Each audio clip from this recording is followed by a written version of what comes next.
landing a 747, you want to know that you can trust that the runway is solid and that you have certain fixed space-time coordinates. This is not a good time to explore your past life in ancient Egypt. This is not a good time to have an out-of-body experience to San Francisco. You really want to be in the situation. On the other hand, if you spend your life just in the holotropic state, it's very difficult to find any meaning in life. You're a piece of flesh going from conception to death. Whatever you create sooner or later is going to be destroyed. You're going to get old and die. You spend your life like Arnold Schwarzenegger pumping iron, and then at the end there is a senile marasm, or like myself, spending hundreds or thousands of hours in libraries reading books, and then realizing that at the end I won't be able to remember what I had for dinner last night. So there's a sense of futility in that kind of a so-called normal worldview in Western civilization. So you have to transcend that, and that comes in the deeper meaning comes in the holotropic states. So if we want to find deeper meaning in life, if we want to do healing, not body mechanics, we can do very good body mechanics in the holotropic state, but healing always happens in a holotropic state. If you look at the healing ceremonies of shamans or of native cultures and so on, those always involve the healing potential of these holotropic states. If we want to tap deeper sources of inspiration, again, we can do good job in the holotropic state, but some of the major breakthroughs, paradigm-changing breakthroughs, usually come in holotropic states. There's a very interesting book by Willis Harman, the former president of the Institute of Noetic Sciences, called Higher Creativity. We have a tremendous list of situations in which major scientific breakthroughs, religious inspiration, artistic inspiration came through non-ordinary states. You know the Kekulé example, which was the beginning of organic chemistry, the idea of the benzene ring. You know the story? Yeah. Mozart said that whole symphonies appeared in his head in a finished form. Puccini said he didn't write Madame Butterfly, it was God who wrote it. He was just holding the pen. It just sort of came through. Ideas for Nobel Prize winning projects, came from these kinds of non-ordinary states, including discoveries in quantum physics and so on. Einstein's discovery of theory of relativity and so on. Also, if we want to cultivate intuition, if we want to cultivate extrasensory perception, that would be happening in the holotropic states. So the intellect functions in a very different way. We can, for example, have the experience of becoming an animal, identifying with an animal, and we can find new information about that animal, which goes way beyond anything that we have learned in this lifetime. So, and completely different way of getting to know the universe, it becomes available in a non-ordinary state. Usually we use our senses, we observe, we analyze, we synthesize. In a non-ordinary state, we learn by becoming something, by becoming animals, by becoming other people, by becoming part of a mythology. Jung, had the concept of the collective unconscious because he saw that in psychiatric patients, mythologies of other cultures can come through, cultures that they have never studied, that they didn't even know existed. So the whole idea of the collective unconscious in its archetypal, mythological way comes from these non-ordinary states.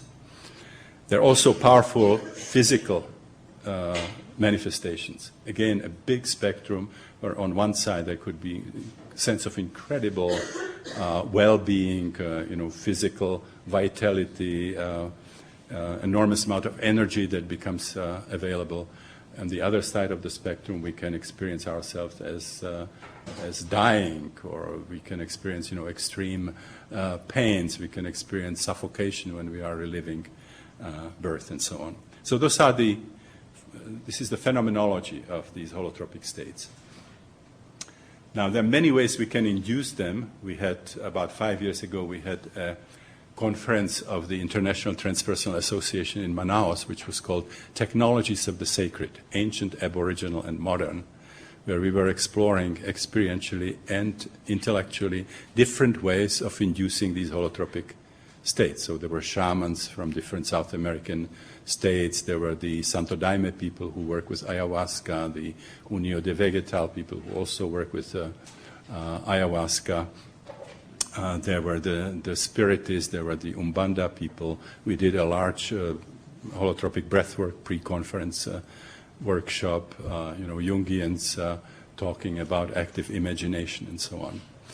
So there are many of these techniques.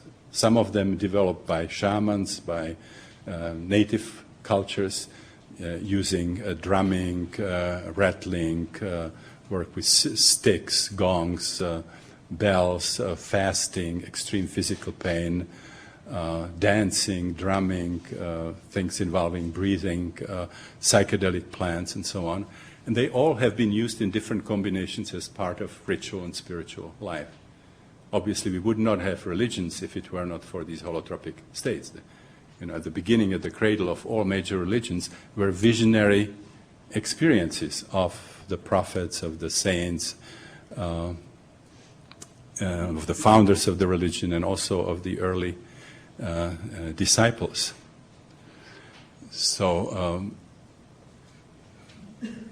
religion began from visionary experiences. Now, when it becomes an organized religion, that's a whole other story. Very frequently, the religion loses the connection to the spiritual source and becomes involved in politics, in secular things, concerned about controlling people, possessions, hierarchies, and so on.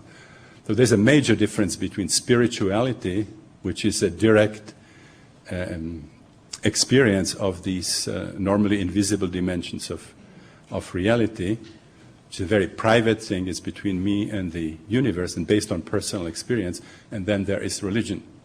Not everything that's religious is spiritual, not everything that's spiritual is religious. So this is related, what I'm discussing is related to spirituality, and that is found primarily in the mystical branches of the religions or in the monastic branches where people actually do practice. They fast, they are sleep deprived, they meditate, they pray, and so on. Religion frequently doesn't involve any non-ordinary experiences. If in today's church somebody would have really a full-blown mystical experience, your average priest probably calls the ambulance and would think that that kind of thing doesn't belong to church. It's okay to talk about what happened to people 2,000 years ago, but those experiences today are not acceptable. There's psychiatrists kind of in cahoots with mainstream religions. They agree on that. So those are the ancient methods, the Aboriginal methods, and then of course we have a number of methods now contributed by modern psychiatry. Now we have isolated most of the alkaloids from the plants. We have mescaline, we have psilocybin, psilocin, we have the tryptamine derivatives, we have the THC from cannabinol, and so on. We've also experimented with not only sleep deprivation, but also dream deprivation, lucid dreaming. We have experimented with sensory isolation, sensory deprivation. Some professionals develop kinesthetic devices like Avram Kaufman's rotating couch. Gene Houston and Bob Masters recreated the witch's cradle that the medieval witches used to get into a trance state, and so on. So there's a large spectrum of these methods of inducing these experiences. Now, there's a tremendous difference between the industrial civilization and all the pre-industrial cultures, the ancient and pre-industrial native cultures. Difference in worldview. Now, obviously, we know much more about the material world than these cultures ever knew. We have, in terms of technology, understanding of material processes, there's no comparison.